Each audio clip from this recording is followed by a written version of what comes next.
Namasté à vous, chers amis spirituels de Aksharam International TV. Bienvenue à cette nouvelle capsule qui parle d'un événement, l'événement de l'année, l'événement je pourrais dire de l'année passée qui continue, Rafeza 2024. C'est vrai qu'on parle de Rafeza 2024, mais vous auriez pu constater que c'est un événement qui arrive à la fin de l'année et c'est courant l'année suivante que la plupart des travaux se font réellement, même si je parle donc des activités de Rafeza démarrent généralement en octobre-novembre. Donc on pourrait dire que Rafeza 2024-2025 comme les années scolaires qui commencent en octobre ou en septembre et qui terminent, disons, avec les vacances en septembre également.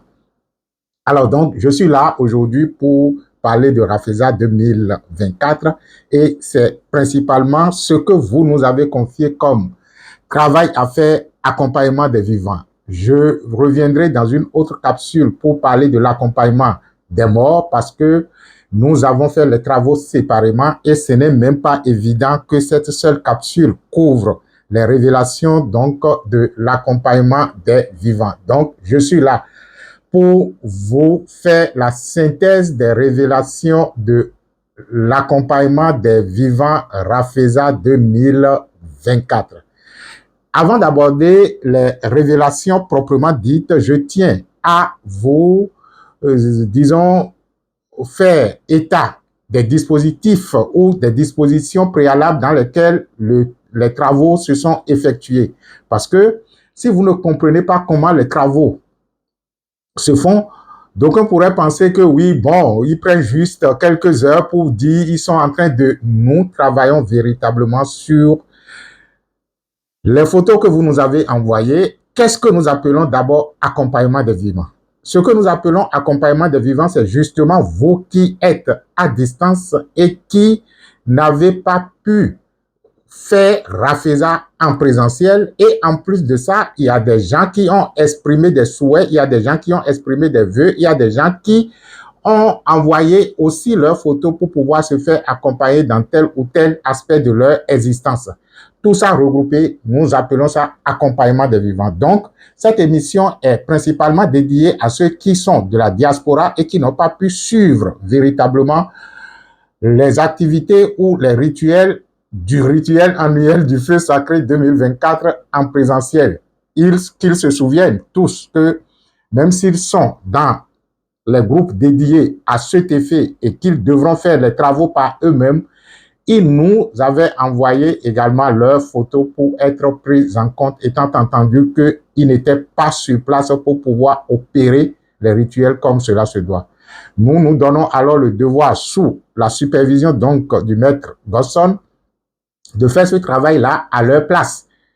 Cela ne vous dédouane pas de faire justement ce qui vous revient à faire. De toutes les façons, vous allez comprendre même à travers les révélations que vous avez une part du travail à faire. Une part du travail que vous devez faire qui, naturellement, doit vous conduire à un état de conscience qu'il faut pour pouvoir donc bénéficier des attributs du feu sacré.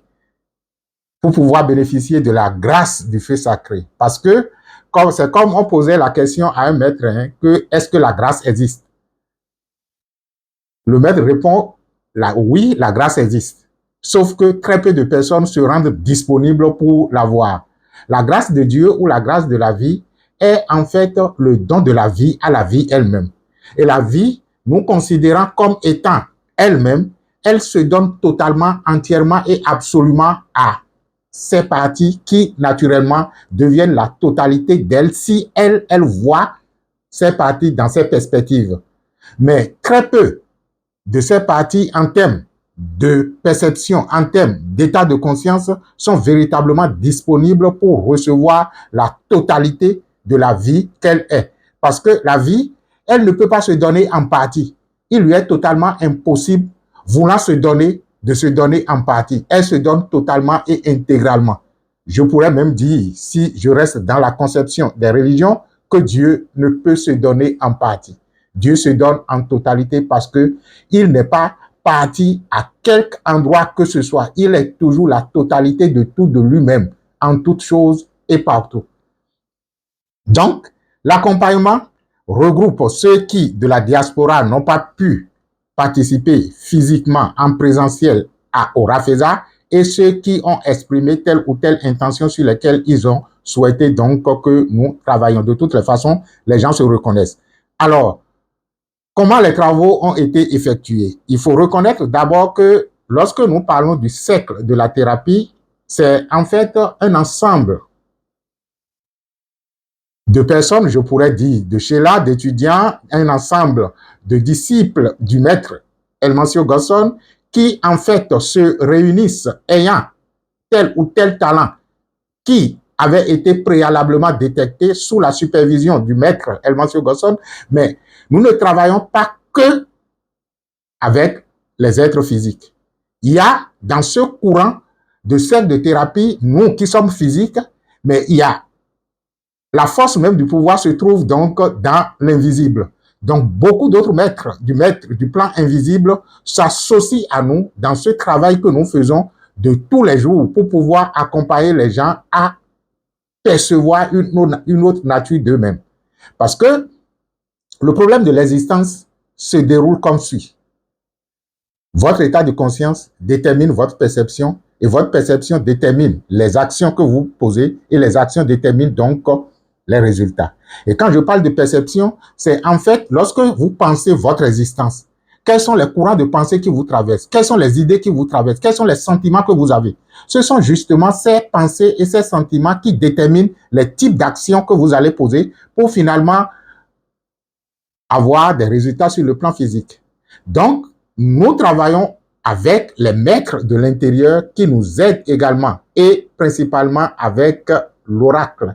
Et tout à l'heure, quand je vais dire, bon, le maître a expliqué, le maître intérieur a expliqué, vous pourriez tout simplement remplacer le maître intérieur par l'oracle, si vous voulez véritablement, disons, comprendre de quoi il s'agit. Donc, nous avons des équipes de thérapeutes qui, ensemble, forment le cercle de thérapie en thème physique, en union ou en unité avec les maîtres du plan intérieur pour pouvoir donc opérer les travaux et provoquer les transformations nécessaires chez les uns et les autres. Donc, la première des choses que nous avions faites quand on voulait aborder le travail de RAFESA 2024, comme ce fut dans tous les cas, parce que vous aurez pu constater que même si le titre est le même, rituel annuel du feu sacré, les contenus ne sont jamais les mêmes. Par conséquent, l'approche que nous utilisons pour faire les travaux s'inspire naturellement de contenu du RAFESA qui s'est déroulé en présentiel généralement en novembre-décembre. Vous voyez, les travaux commencent déjà en octobre et bon, on boucle les travaux en présentiel en décembre et c'est à la suite de ça que nous, au cours de l'année, on prend maintenant les différentes activités que nous aurons à mener dans le cadre de ce RAFESA-là pour pouvoir donc faire les travaux nécessaires. Dans le cas d'espèce, je suis en train de parler de l'accompagnement des vivants. Je reviendrai dans une autre capsule pour parler de l'accompagnement des morts. Donc ici, ce sont les révélations liées à l'accompagnement des vivants. Je disais alors que nous sommes constitués d'un certain nombre d'équipes qui travaillent de façon, je vais dire quoi, soit séparées, et à des moments donnés, on se retrouve tous ensemble pour faire ce qu'on pourrait appeler, est-ce que je vais appeler ça plénière? Non, ce n'est pas plénière. C'est-à-dire qu'on fait un travail en commun. C'est-à-dire que, je suppose, à Cotonou, par exemple, nous avons trois équipes. Nous avons 3 équipes et chaque équipe travaille suivant son heure. Et lorsque chaque équipe finit de travailler suivant ses heures, toutes les 3 équipes peuvent se retrouver pour dire, bon, nous allons boucler le travail. Et dans le cadre, par exemple, de RAFESA ou de l'accompagnement des vivants, les 3 équipes ont travaillé chacune à 16 heures.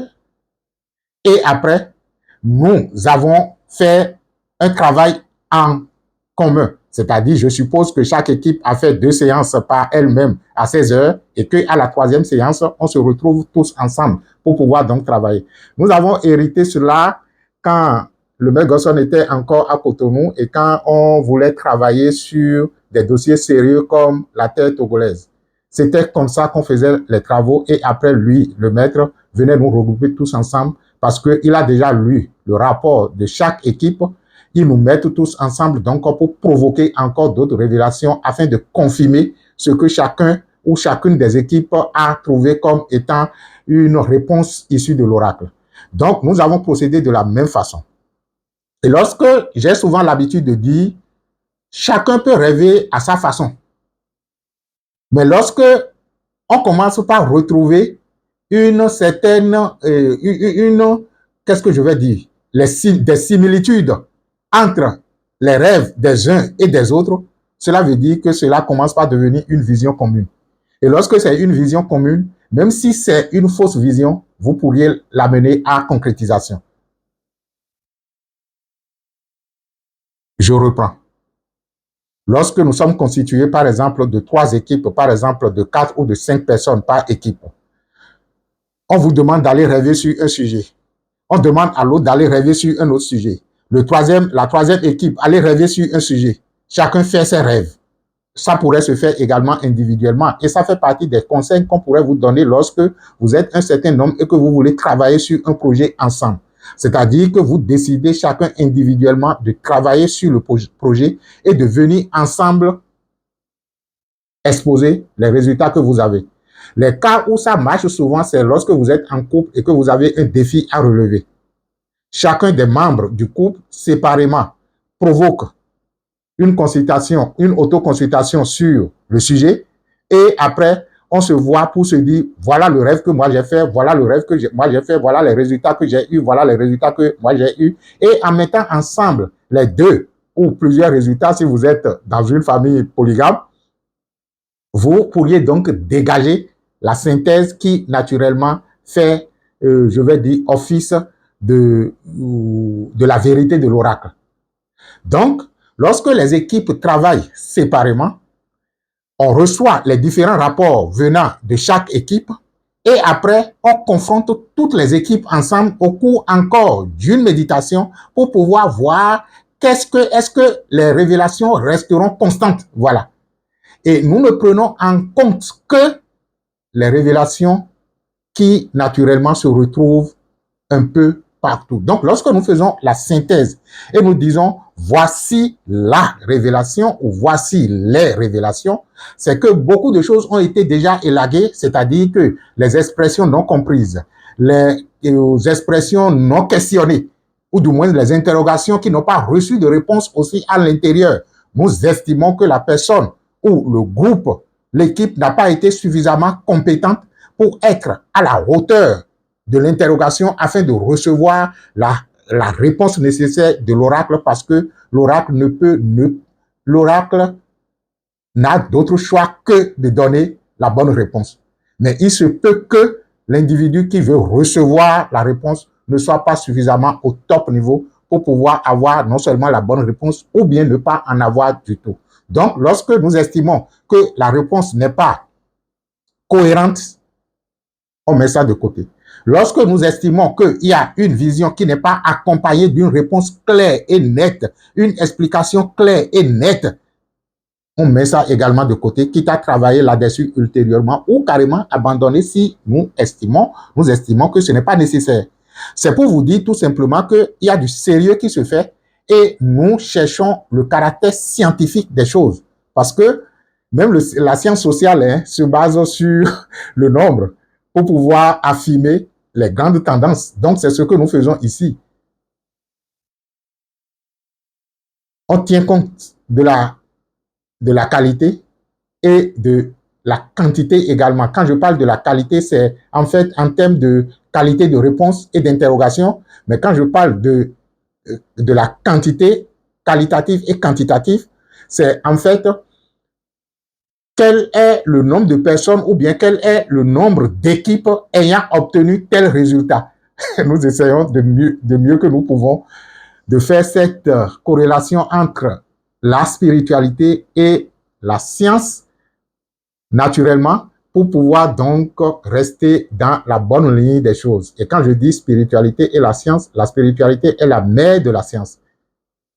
Et quiconque veut être véritablement scientifique doit se retrouver connecté à une hauteur spirituelle donnée. Parce que c'est de là-bas que les réponses viennent. C'est de là-bas que les intuitions viennent. C'est de là-bas que les innovations viennent. La créativité naît de là-bas. Ce n'est pas là-bas, naît en soi. Bon, maintenant, ça se comprend. Donc, à la question de Rafeza 2024, comment allons-nous faire les travaux d'accompagnement? L'oracle nous avait dit consacrer la calebasse et travailler avec la calebasse sacrée. Consacrer une calebasse et travailler avec la calebasse sacrée. Donc, la première tâche que nous avions exécutée pendant un certain nombre de séances, naturellement, on s'efforce de faire au moins 3 séances pour chaque activité que nous abordons pour pouvoir avoir une répétition dans les révélations. Ou dans le cas contraire, reprendre s'il le faut si les révélations ne sont pas concordantes. Donc, la première des choses que nous avions faites, c'était donc de trouver quelle est la calebasse, et la grande difficulté, c'était quelle est la calebasse qui pourrait contenir toutes les photos des inscrits. Quelle est la calebasse qui pourrait contenir toutes les photos des inscrits? On a pu trouver quand même sur la place une grande calebasse. Je me réserve donc de vous faire la photo. On aurait pu peut-être, hein? Bon, on verra bien dans les prochaines communications. Donc, nous avons pu trouver une grande calebasse qui était à même de contenir toutes les photos des inscrits en termes d'accompagnement de vivants. Il en était aussi de même pour l'accompagnement des morts. Et la calebasse, la consécration, pour ceux qui sont de Rafeza 2024, nous avons fait l'exercice de la consécration de la calebasse en travaux dirigés la fois passée pour ceux qui sont de la diaspora. Sinon, sur le site, c'était le maître Gosson lui-même qui nous avait aidé en présentiel à consacrer les calebasses. Et la consécration de la calebasse suppose l'installation dans la calebasse des 8 couples, non 4 couples, ou 8 divinités de l'Égypte ancienne. Je rappelle au passage qu'il s'agit de la divinité ou du couple de divinités Nun et Nunet, dont le principe stipule que tout existant préexiste à sa propre existence. Donc, dans la calebasse, il s'agit d'activer. On parlera d'installation, mais moi, je préfère parler d'activation parce que lorsque vous dites qu'il y a un principe divin qui est, c'est que le principe a les mêmes attributs que l'omniscience, l'omnipotence et l'omniprésence. Par conséquent, il n'y a pas d'espace dans lequel le principe ne se trouve pas. La question c'est, est-ce que Dieu est là? Ça dépend de toi. Je me rappelle que on nous racontait au cours spirituel que 3 personnes différentes auraient posé la question de savoir si Dieu existe à 1 mètre, et à ces 3 personnes, il a donné des réponses différentes. À la première personne, il a dit Dieu n'existe pas. À la deuxième personne, il a dit oui, Dieu existe. Et à la troisième personne, il a dit c'est à toi d'en décider. Et un observateur à côté a dit 3 personnes, même question, réponse différente. Il dit ça dépend de l'état de conscience de chaque personne. Donc si vous décidez que Dieu existe, il existe pour vous. Si vous dites qu'il n'existe pas, c'est qu'il n'a jamais existé véritablement. Mais la spiritualité ancestrale a réglé cette question en disant que même l'inexistant existe. Par conséquent, la non-chose, c'est-à-dire que l'absence de Dieu justifie la présence de Dieu. Donc, le premier couple de divinités qui s'appelle Nun et Nunet dit ceci en termes de principe. Tout existant préexiste à sa propre existence. Et à une préexistence existe encore une préexistence. Et à une préexistence existe encore une préexistence. On pourrait donc dire que ce couple de divinités dit « Je suis la préexistence de la préexistence de la préexistence de toute préexistence ». Par conséquent, je suis l'absolue préexistence qui se préexistant et qui se préexistant.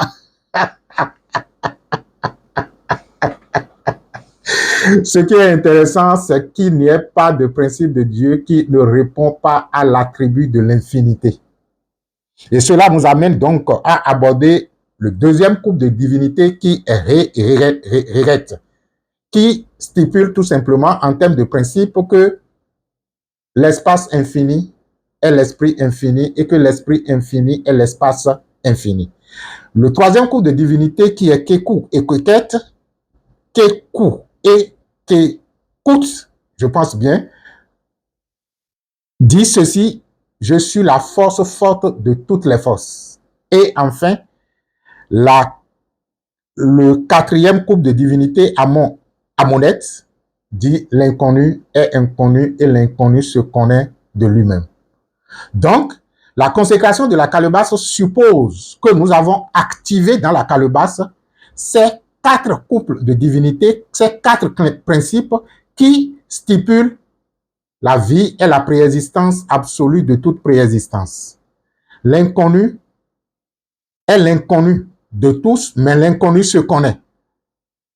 Vous voyez, l'espace infini égale esprit infini. Et enfin, la force forte de toutes les forces à l'infini. Et lorsque nous disons que la calebasse est consacrée et que ces quatre couples de divinité sont activés dans la calebasse, cela voudra donc dire que dès lors que vous mettez quelque chose dans la calebasse, la chose commence par être influencée par la vibration de la calebasse issue donc de ces principes que je viens de citer. Et la calebasse, naturellement consacrée, qui devient la calebasse sacrée, est la maîtrise de l'ordre cosmique. C'est-à-dire que c'est tout comme si on dit la calebasse est la représentation en miniature du cosmos. Vous voyez, la calebasse est la représentation en miniature du cosmos. Donc voilà ce travail qui a été fait d'abord préalablement, et lorsque la calebasse est consacrée, nous avons mis maintenant là-dedans les photos des inscrits, derrière lesquels, naturellement, nom et prénom de chaque personne a été mis. Derrière chaque photo, on mettait le nom et le prénom, ou devant même sur la photo, on écrit nom et prénom de la personne, parce que il va falloir, à travers votre photo, vous appeler, puisque vous nous avez donné cette autorisation. Vous voyez? Donc, la même chose que les gens font sur vous lorsqu'ils veulent vous envoûter, ils veulent vous attaquer, c'est en fait ça que nous utilisons pour pouvoir donc vous aider, pour pouvoir donc vous bénir, pour pouvoir vous consacrer à la vie. Et je m'en vais donc vous donner la synthèse de quelques révélations. Le rapport se trouve devant moi ici. Et si la capsule doit être trop longue, nous allons la couper pour faire ça en 2 séries. Et c'est déjà ce que je propose. Ce que je vais faire ici maintenant ne concernera que la première séance des travaux. La première séance des travaux. Et si on me demandait donc de donner un titre à cette première séance des travaux, dont la synthèse se retrouve devant moi ici, je dirais tout simplement: vous êtes tous connectés à la vie source. Vous êtes tous connectés à la vie source. La première série des travaux, la première série des travaux, c'est-à-dire que lorsque toutes les équipes sont passées pour faire les travaux de l'accompagnement de Rafeza 2024, accompagnement des vivants, je pourrais vous dire, vous êtes tous connectés. Pourquoi je dis ça? Vous allez donc l'entendre du rapport lui-même que je me permets. Est-ce que je vais lire tout le rapport? Non. Je vais juste prendre quelques parties puisque ce qui est ici n'est que la synthèse. Alors, il y a une première révélation de la première séance ou de la première série des travaux qui dit ceci. Et je vous avais déjà expliqué comment nous en sommes arrivés à dire voilà telle révélation. Lorsque toutes les équipes passent et que nous voyons les révélations similaires, lorsque nous voyons de la similitude entre les révélations d'une équipe à une autre, et lorsque nous faisons la synthèse par la suite de toutes les équipes, cette révélation se confirme, on prend cela comme étant une révélation de l'oracle qu'on peut vous servir, à quoi on peut donner crédit. Donc, la première révélation, la synthèse de la première révélation dit ceci, que la calebasse contenant les photos des inscrits s'est transformée en une calebasse blanche et suspendue dans l'air. C'est-à-dire que nous avions une grande calebasse dans laquelle nous avons mis vos photos, on vous a appelé et lorsque la vie appelle la vie, il y a un principe de la vie qui dit la vie répond toujours quand la vie appelle la vie. La vie répond toujours quand la vie appelle la vie. Cela veut dire que lorsque nous avons votre photo comme ça dans notre main ou en face de nous et qu'on regarde la photo et on réalise que la photo vous représente, parce que en matière de thérapie, lorsque vous avez la photo d'une personne sur laquelle vous voulez travailler, la photo devient beaucoup plus importante que la personne physique elle-même. Parce que si votre intention, votre conscience n'accorde pas du crédit à la photo comme étant la représentation parfaite de la personne, vous ne pourrez véritablement pas agir sur la personne. Donc, la photo représente vous en termes physiques. Et à travers la photo, on demande à votre âme et à votre esprit d'être là. Donc, on vous appelle dans la dimension des trois mondes. J'ai souvent l'habitude de dire que vous soyez ici et maintenant dans la vérité des trois mondes. Parce que même si votre corps physique apparemment semble être à New York, la vérité de votre corps physique, qui est en fait le réel du corps, peut être appelé partout. Et c'est justement parce que les sorciers ont conscience de cette vérité de votre corps qu'il peut vous nuire à quelque endroit où vous êtes. Ils n'ont même pas besoin de votre photo. Il suffit tout simplement qu'ils se rappellent que c'est vous ça. Et ils appellent la vérité du corps, ce qui est le corps réel. Vous voyez? Donc, à travers la photo, nous appelons dans la dimension physique, dans la vérité de la dimension physique, je vous l'ai dit, parce que quand je parle de la dimension physique, vous allez me dire, ah oui, moi j'étais sur mon lit dans le temps, ou bien j'étais au boulot et tout le reste, mais comment vous dites que vous m'avez fait déplacer physiquement? Il y a le monde physique dans son illusion et il y a le monde physique dans sa vérité. Donc, dans le monde physique, dans la vérité du monde physique, vous êtes susceptible d'être déplacé même si votre corps physique se retrouve quelque part. Donc, on vous appelle à être dans le cercle parce que généralement, la calebasse est mise. Les thérapeutes, quand ils veulent s'asseoir, quand on parle de cercle de thérapie, on forme généralement un cercle et le centre, c'est là où on vous met. Je suis en train de...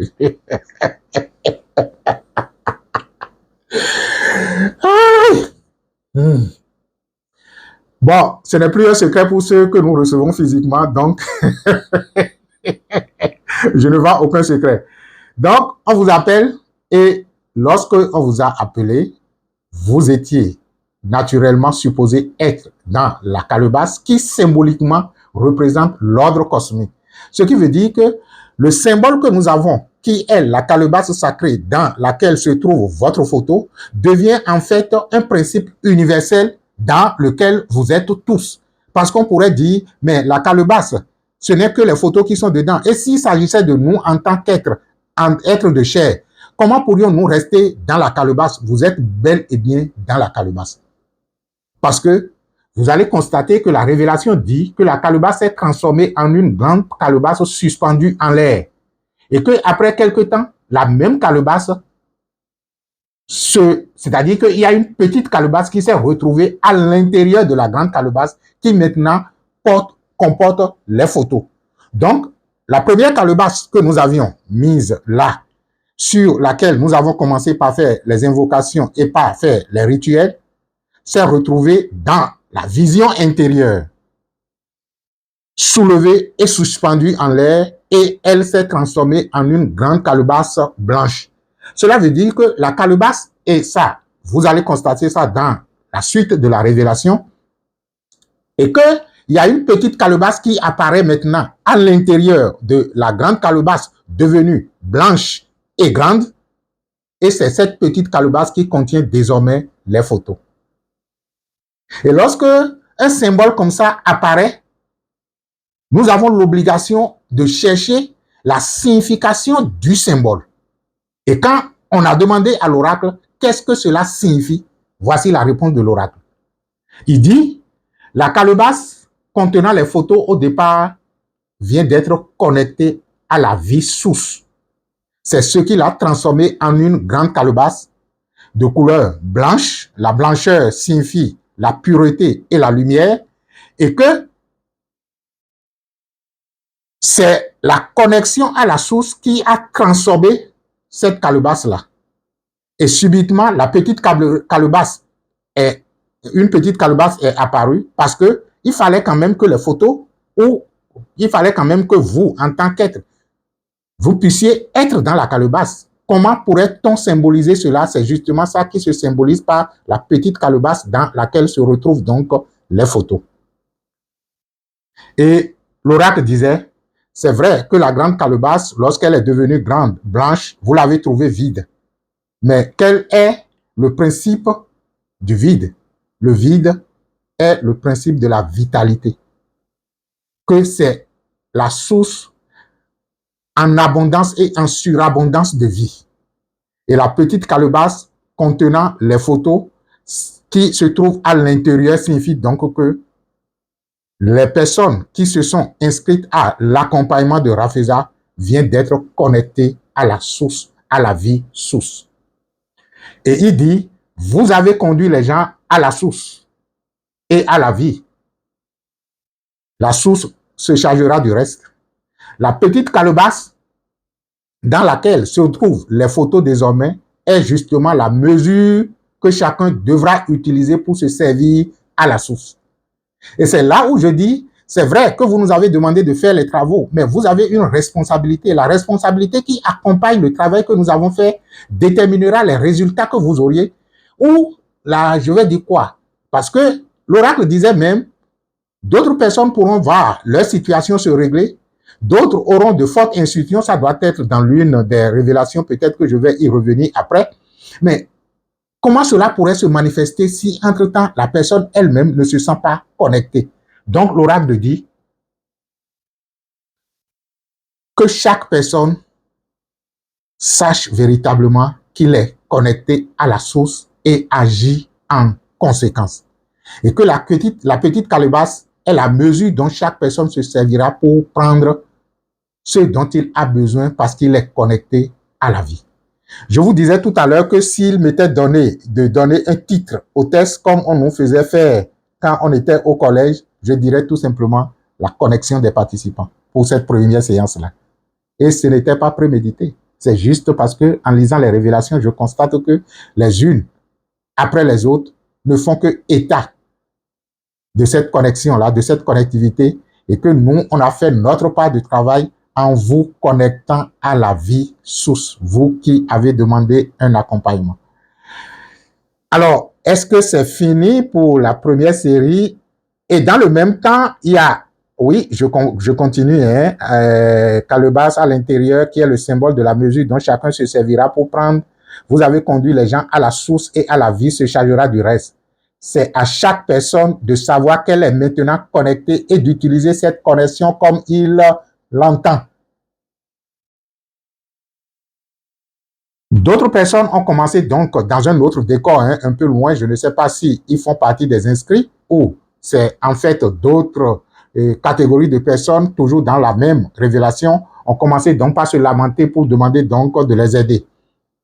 Peut-être, comme ce fut dans le cas de l'accompagnement des morts, parce que je vais y revenir, que lorsque nous avons accompagné les morts, il y a une dame qui nous a conduits à un autre endroit pour dire, regardez tous ces cadavres, essayez de les conduire aussi. Mais nous ne pouvons pas nous mettre aujourd'hui à dire les cadavres de quoi?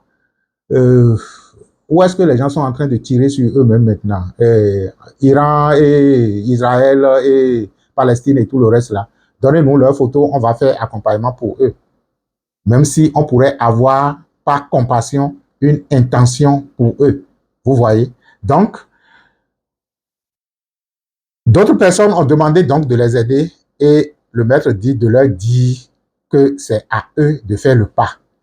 Parce que même si vous avez un dispositif assez puissant pour transformer votre existence, pour transformer votre conscience, c'est à vous de faire le pas vers le dispositif.